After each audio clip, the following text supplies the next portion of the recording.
Hello there, puppers. Welcome. We have a new setup here. We have two microphones. Hey, know what's better than one microphone? Two. What's better than 24? 25. All right. Today, we are talking about another Studio Ghibli classic. Yes. From the amazing mind of Hayao Miyazaki. But its source material is another book from Diana Wynne Jones, who also wrote... Earwig and the Witch. That's right, Earwig and the Witch. And we have not, neither of us have actually read the book. It is on my wish list to read, possibly to buy it. I don't know, I have to check to see if I have it. But it is in the future to read it, maybe do a Beyond the Book on it or something like that. But for now... This is your favorite Miyazaki movie, you've said. All right, so tell me, what is it about this movie that makes it like your personal favorite? It's my personal favorite Miyazaki movie because, in my opinion, it has a little bit of everything. It has the romance, and like the fashion of Hayao Miyazaki, where it's not like the cheesy romance, where it's like it starts out, Sophie doesn't like Howl, right? You know, so. Sophie doesn't like anyone. I know. Sophie is least of all herself. Sophie is very much me. Like, I feel like that's why I enjoy her so much, because she's like, getting old's not fun. You're 18. And she's just like, no, you kids go have fun. I'm going to stay here and make hats. And I'm like, right on, Sophie, I'd do the same thing. But she kind of grows to love Howl. Mm-hmm. She grows to love herself. Yeah. So you really get to see she grows to love. End of sentence. So it has the romance there without it being like cheesy romance. It has witches, and everyone knows I love witches. So it has wizards, it has war, it has a little bit of everything. Yeah. It has the mystery, it has conflict. I'll say this, it's a low fantasy setting, and I had no problem with it whatsoever. Yeah. And I think that's because the magic isn't a secret. Yeah. I've noticed most of the time in low fantasy, magic is secret. Mm-hmm. Like, oh no, the normies can't know. Yeah. And in here, they're just like, excuse me, sir, I'd like to buy a spell. Yep. And you're like, oh, okay, right on. Yeah, let's do it. But it still has its limitations and things. Yeah. Where like Calcifer is talking to Howl, like, you have to stop doing this. You're not going to be able to turn back. Mm-hmm. So the magic is there for everyone, but it has limits. Right. The magic goes along with the plot. It's not at the mercy of the plot, yes. Which is how I prefer a story to be. Yes. Especially one in low fantasy. But yeah, Harry Potter, take some notes. Or don't. I'll never let you. Or don't. Don't touch Howl's Moving Castle. Please don't. Disney will hear it and they'll make a live action film. Anyway. Yes, it is my favorite. I love Grandma Sophie. Mm-hmm. I think she's my favorite of the Sophies, is like the old shriveled, like... The actress who plays Sophie, I think her name's Gene Simmons. Not to be confused with the lead singer of Kiss. It's all... No, the first time you said it, I lost it. I was just like, Gene Simmons? Wow! No, it's Jean, and I think her last name's Simmons. I wonder if she's pronounced or like Simons. Jean Simons. Simons, could be. Like, that's how I read it, Simons. But she is so sassy, like, when she's cleaning the house and she's yelling at the rats, mm-hmm. like... But her performance is so full of life. Yes. Which is very hard to do. Like, Ghibli movies are able to accomplish this a lot better than most, but anime acting is usually very wooden. Anime dubs. Not only wooden to it, but it doesn't necessarily always fit. Yeah, it's awkward. So it's like... Because they're so loud and expressive and all of these things, and then you'll have someone be like, stop, don't go further, and the animation is like, so to see an English performance go with the animation was really cool, and Ghibli does awesome at that. Every Ghibli film we've seen has really taken the time to get amazing dubs. I know. Because Lasseter was behind that, because that was the reason Miyazaki did not like his movies coming to America. Because they kept woodening right his stories, and he was like, ugh. yeah, so no. Lasseter personally invited him to Disney to show him Like, the we process. want it to be good. And help us. Hayao Miyazaki like eased up tremendously to let them dub these movies to let it be viewed by a Western audience in the purest form. Yeah.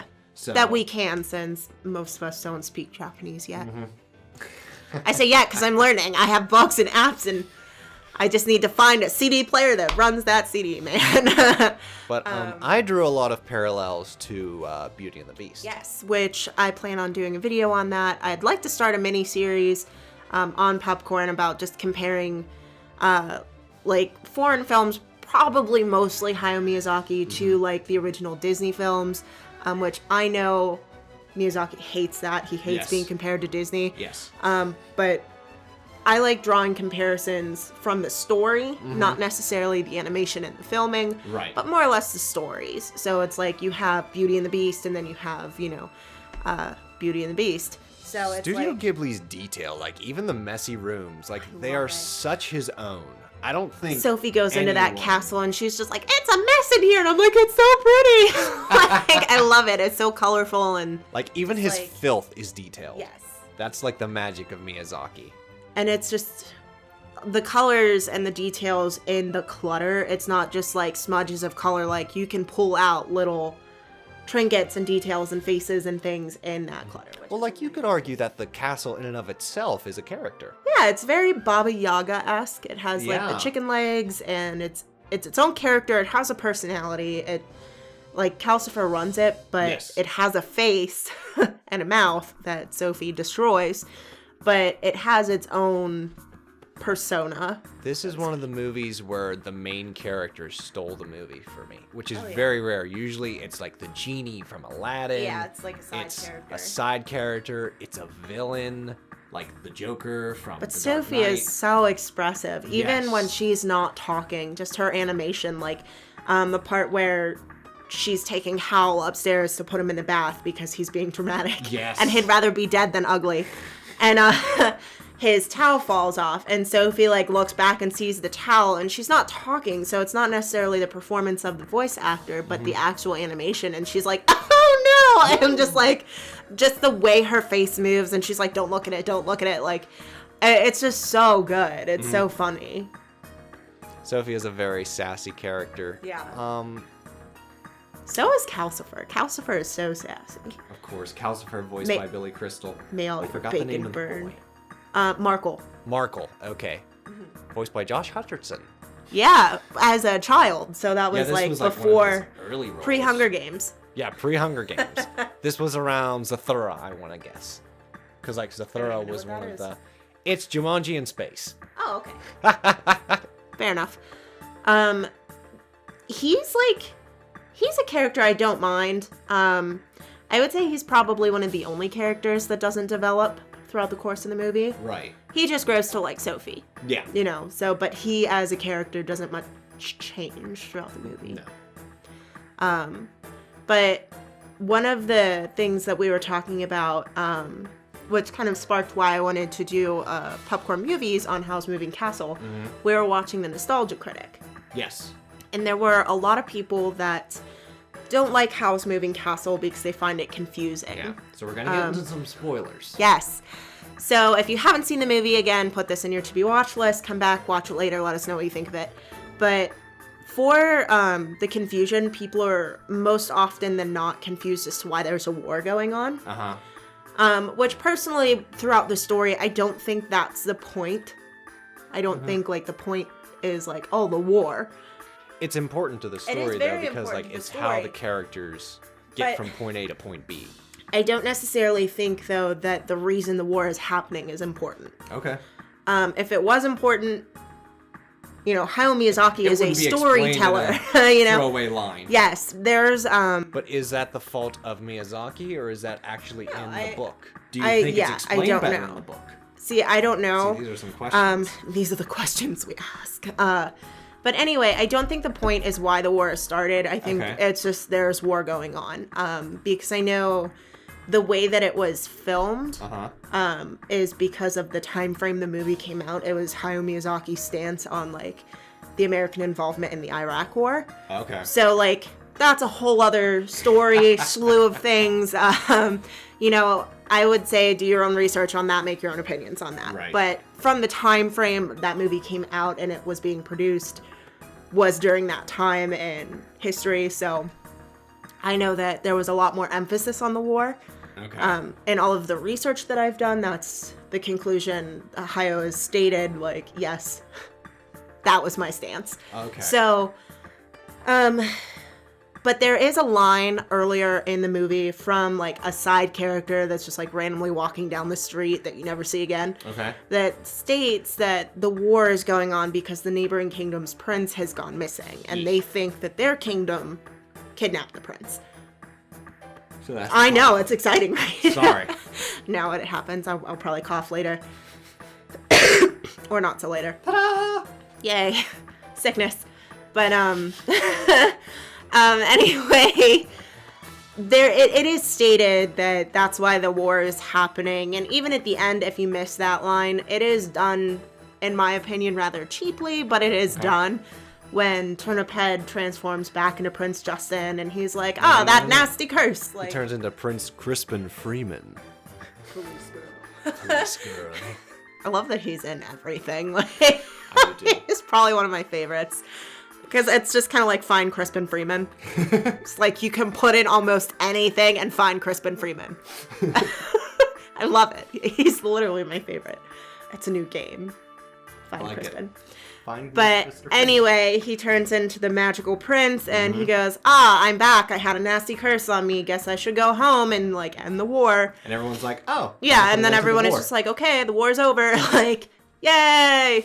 So it is done very cheaply, in my opinion, but I feel as though that's probably from Diana, not necessarily Hayao.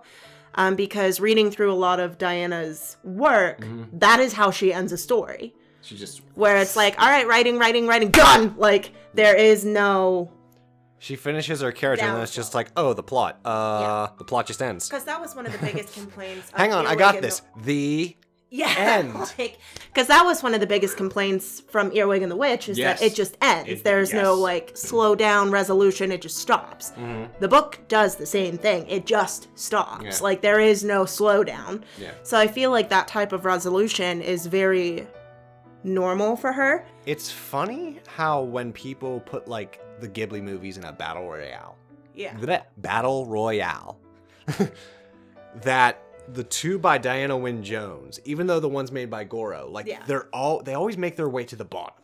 Yeah, and I think that it could simply be the storytelling. So it could be the resolution, how it all wraps up. Because, like, I think her storytelling just, like, stands out compared to his storytelling. Absolutely. Which, if you're a fan of her stories, not only that, you might place them higher, whereas if you're a fan of Miyazaki, they might be lower just because they're tonally different. Yes. Well, not only that, Diana is English. Yes. So she's from Europe versus Miyazaki, who's very much Japanese. Yeah. Those two cultures are very different in their storytelling and the lore and everything that they utilize to begin with. So different things are important in different ways. Which is, again, I really love seeing how Miyazaki incorporates a Western story into a animation. Yeah. Like a Japanese animation. I just think it's really cool. But I forgot what I was going to say. Uh-oh. Well, I don't want to wrap it up too quick if you still have things to say. I have all the things to say. I love this movie. Yeah.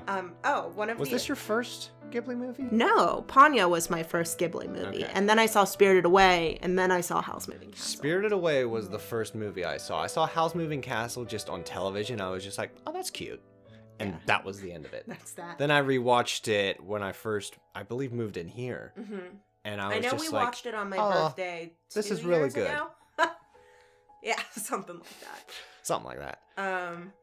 And we just rewatched it for the review, and I'm just like, no, this is really good. Not enough, I think, to like dethrone my king of Miyazaki. Your favorite at all. But it's really good. I need to rewatch Spirited Away to see where that one stands. Which I'm totally down. Ponyo is the one that's currently in the. That's cute. Yeah, I would say Ponyo falls into like. I can watch it in the background and it's fine. Whereas Howl's Moving Castle, if it's on, it doesn't matter how many times I've seen it. I burned out a DVD, so I've seen it a lot. Wow. No, this was my third I stop viewing, and I watch it. Yeah. It's definitely part of the family. Yeah, it's for sure. It has its own room in the house. It's fine. And Cat Returns. Cat Returns is another one that's just like fun, cute, enjoyable. Yeah, it's cute. It's to watch, with the kids, with the family. And, that's what it is. But for Howl's Moving Castle, I think a big reason why I like it as well is that it's cyclical almost. So it's another complaint that a lot of people have is like the flashback of Sophie going into Howl's childhood and being confused about that. Oh, the time loop. Okay. Yeah. You said big words. I'm just like, I'm not but a humble pirate. A lot of long words there, miss. We're not but humble pirates. But yes, I would definitely put this as part of the family. Yep. All right. What other Studio Ghibli movies would you like us to cover on Popcorn Movies? And are there any other videos that we have in the works about Miyazaki? Because Miyazaki seems to be like one of the ongoing themes of this channel. I think that it's both just because I we love it enjoy so much, making, but people enjoy watching. Yeah. Which is very important. Yes, Like, we want enjoy you making a to lot of enjoy it, ideas, so. but Miyazaki and Studio Ghibli seems to be something that's just like, oh, I give a shit. Yeah. We love making it. You guys like watching it, so we're going to keep doing it. Mm-hmm. But yes, I do have some ideas for more Ghibli videos in the works, comparisons, as well as just different reviews, pulling different scenes apart, doing some reviews, like book reviews, compared to the movies and things like that. Alrighty then. All right, puppers. Have a good one, and we'll see ya in the next review.